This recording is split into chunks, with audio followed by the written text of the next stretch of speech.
Namaskaram and welcome to PGurus channel. I'm your host Sree Iyer. Today I have with me a very learned, distinguished gentleman who has not graced PGurus channel ever before. And before I let the secret out, I'd like to invite him, Dr. E Sreedharan, also called as Metro Man. Dr. Sridharan, Namaskaram and welcome to PGurus channel. Namaskaram, Iyer. Thank you very much for inviting me to PGurus channel. Thank you very much. Dr. Sridharan, you have accomplished so much in your career, and it is a treat to just read about you, sir. And now you are having done a lot. Now you are entering into a new innings as in entering politics, and you are going to be a part of the Bharatiya Janata Party in Kerala.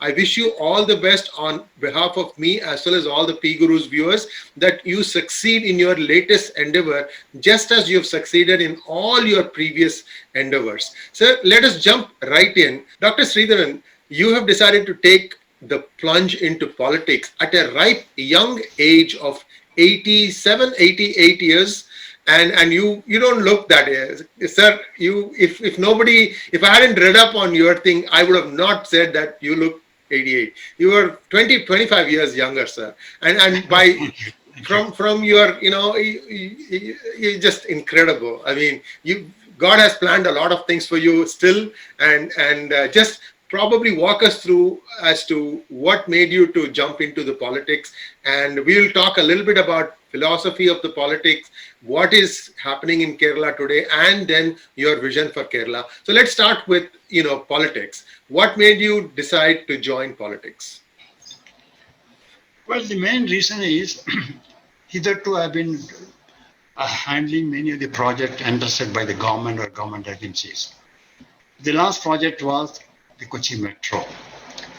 Now, after completing Kochi Metro, the Kerala government entrusted me a very, very difficult job of restoring and rebuilding a bridge, Palarivattam Bridge, which is about 450 meters long, which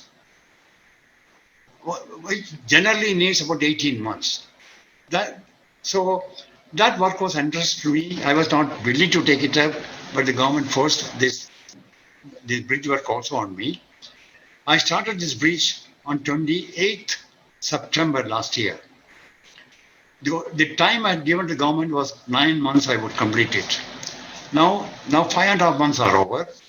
Tomorrow the bridge is getting completed. In fact, tomorrow I'm going to Kochi to see it myself and declare it the bridge is over. In 5.5 months we are completing the bridge. Now, after finishing all these, I thought my knowledge, my experience, my talents should be available to the people of Kerala. Hitherto, I've been doing work all over the places, like Bombay, Delhi, Konkan Railway, so many places. But for Kerala, Delhi, Kochi Metro was the only work I had done, and now this Palarivattam. My service should be available to the Kerala people. And I found the best way of serving Kerala is to join politics, join with a political party which has got a future in this place, and we should be able to render good governance to the people of Kerala. So I decided that I would join the Bharatiya Janata Party, which I did on 25th of last month. And now, fortunately, the assembly elections are coming. I have decided to stand for one of the seats, for the assembly seats. So this is how I got into the politics. Well, politics only to get an opportunity to serve the people. I have not joined politics for any particular position or privilege or power or for any particular recognition. No. Serve the people, which I have been doing for the last 67 years. well, sir, if I could borrow a phrase from Modi ji's taglines, Modi hai to mumkin hai, so maybe we should say Sridharan hai to sadharan hai. So any difficult job, give it to Sridharan ji and it will be done very easily. And I hope that the Kerala BJP takes this and, threads it into the tagline. Of course, this is Hindi and Kerala is Malayalam speaking. But point here that I'm trying to make is India getting things done, and that to getting things ahead of schedule, is no mean feat. It is something that you need to really get yourself passionate about it. One other individual that I've heard of with a similar kind of track record was the former president of India, APJ Abdul Kalam. He was the director of DRDO, Yeah. and in this was I think early 80s or something like that. And he was in Hyderabad. I studied in Hyderabad, and I knew a lot of things that were going on at that time. That was when the foundation for Agni, Trishul, Prithvi, all these things were being laid. So I have some knowledge about it. So, sir, this is incredible in terms of what you've achieved in your life, and I wish you all the best in your future endeavor. But maybe you can share a little bit of what your vision for Kerala is. And I'll tell you one of the things that people perceive. People perceive that Keralites work well outside of Kerala. How right this is, how wrong this is, I don't want to comment. Perception is that. But what is your vision for Kerala? How would you take this God's own country forward? It's a very good question. I have four priorities for Kerala, really speaking. One is development. There is a lot of things to be done in Kerala, developmental works. That has got to be taken up, development, roads, railways, high-speed railways, metros. Apart from Kochi, metros in Trivandrum, metro in Kozhikode, these metros are required. So many railway lines have got to be done. Capacity of railways have got to be increased. More trains have got to be. So development all over, that is the first thing. Second thing is industry. This is where Kerala has miserably failed. There is not even one industry come to Kerala during the last 25 years. What industries have already come are basically Government of India's own projects like fertilizer, FACT, HMT, Cochin Shipyard, then Cochin Refinery. These are all Government of India's establishments. No private person is coming and investing in Kerala. And this has posed a very big problem. Kerala is a very literate state. Almost everybody is educated. And there is terrible unemployment or underemployment among the educated class, mainly because there are no industries.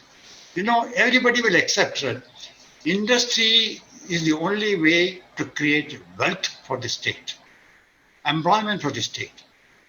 So here people are not coming mainly because they are not confident about starting an industry and then taking it forward in a peaceful way. Lot of labor problems, labor strikes, this sort of thing is very, very rampant here. Now, this atmosphere has to be changed. We have to create an atmosphere where investors have confidence that their investment will be safe and that industry will be long lasting. They can the industry is productive for the state. This atmosphere has got to be created and facilities for industries to come. This is the high priority for Kerala. The third is health and education. On the health front, we are not very much way behind, but that's not enough. The standard of health care has got to be increased. The health education has got to improve very much. And unfortunately, today, most of the doctors, a large portion of them immediately migrate out. The moment they take a medical degree, they go to England or Canada or America or some other place and never come back. Now, we have to create a situation where our own doctors thrive well in the country itself. They are tempted to stay back and serve the country. That industry. Then education. Kerala, there are so many schools and so many colleges. But unfortunately, the standard of education is not good enough. And education does not lead to employment. We have to have a different orientation to the education policy itself. And I want to make the education in Kerala such that Kerala becomes the final destination for education in the country. There's no need for them to go to America for higher education. There's no need to go to uh, uh, um, England for higher education. That sort of destination for anybody studying, that destinations will be created in Kerala.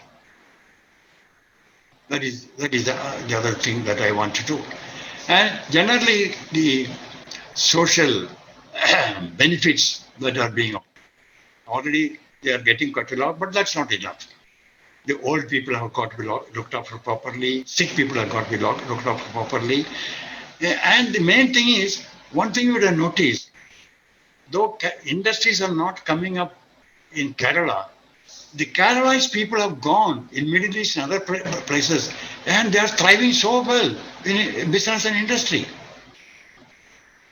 Why can't they come and do it in Kerala itself? That sort of environment, ecosystem has got to be created. These are my main ideas with which I have joined politics. Well, sir, in your latest venture, I wish you all the success, and the entire country is with you. And I think the most takeaway point for me is listening to you, sir, is that if you set your mind to it, you can achieve anything. And and sir, I can't say in words how impressed I am by what you've accomplished in your life. If every one of us even accomplishes 1/10 of what you have in yours, we can think of our life as being well spent.